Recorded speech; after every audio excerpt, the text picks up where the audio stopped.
Now, you also delved into, the very interesting topic of merging of man and machine. You know, transhumanism, I think, was the term that you used, and a combination of genetics and nanotechnology, robotics, GNR. So yeah, that's if you could just talk a bit about that, merging of man and machine. Yeah. So Ray Kurzweil is someone that some people actually think is a nut, and he predicted the rise of the internet. He's done some fantastic inventions. I wrote a book called The Singularity is Near. He was the first person to hypothesize that because of exponential growth in what he refers to as GNR, genetics, nanotechnology, and robotics, right, that those three things are going to enable what he calls the singularity. And the transhumanism element comes into it. And the transhumanism element is much different than the other element, which is when machines become smart enough to replicate themselves and replicate their programming and offer how to do them better. When machines become aware enough to say, this program will be better executed this way, or let me write the code for you, that's going to be a very defining day for everyone. Because it's the first, it's one thing to have a monkey learn sign language. It's another thing to have this glass figure out that it could be taller. And we're there. So the machine is one part. The merging, the transhumanism, is the part that I think that's going to be very, very interesting. Because if you look at evolution, some people say, so much information, we can't even keep up with all of it. And the reality is we are keeping up with it. And there are people, especially our children, who can do 5 or 6 things. And that's also a controversial. No one can do anything at once, but that's true. No one can do anything once. Many things once well. But this is a new type of knowledge, right? A child who takes in 36 different types of knowledge over 1 minute can make an assumption about a different problem than someone who reads the same piece of knowledge for 1 hour. Right? So 36 different data elements analyzed produces a different outcome on different problems than someone who read Shakespeare for an hour. So it's not that what's happening is bad, it's different. And it's just the same way when we had books or someone turned on, my grandpa called the television the boob tube. It's making you dumb, right? I see the same similarities. Again, I think I specialize at reminding people about history, right? Because this is just really, we've done this.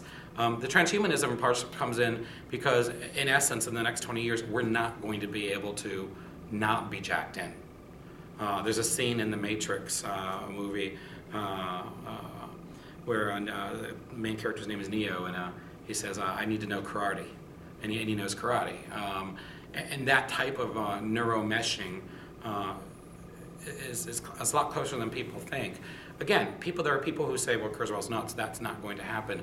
I say, you can say that, but evolution shows you that it will.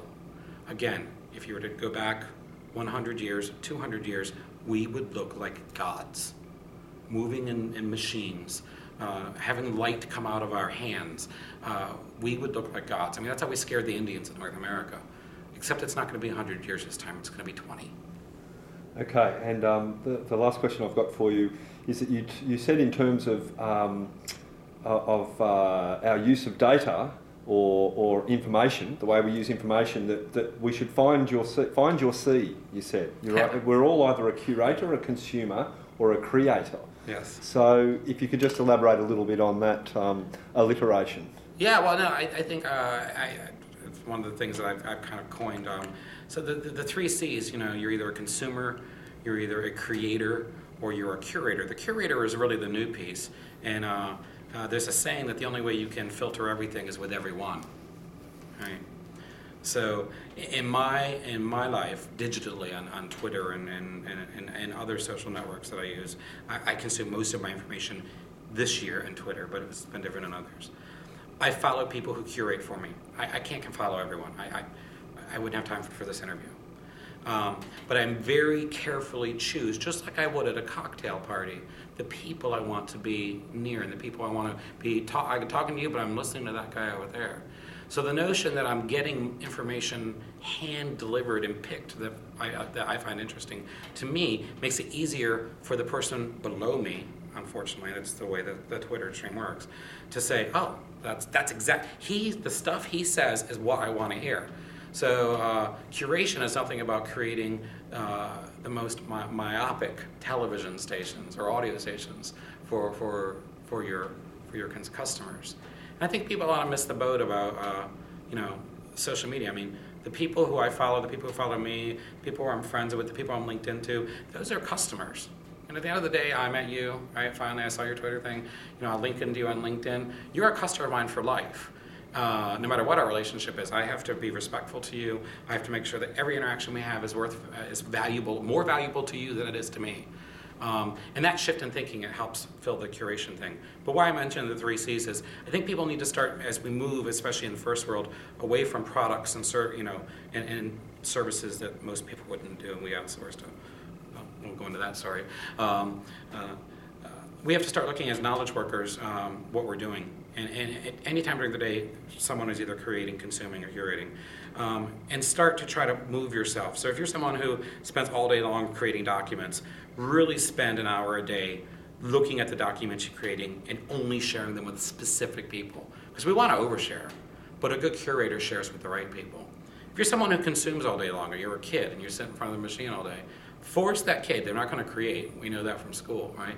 But force that kid to actually curate what they're doing by inviting just certain friends over for certain games, right?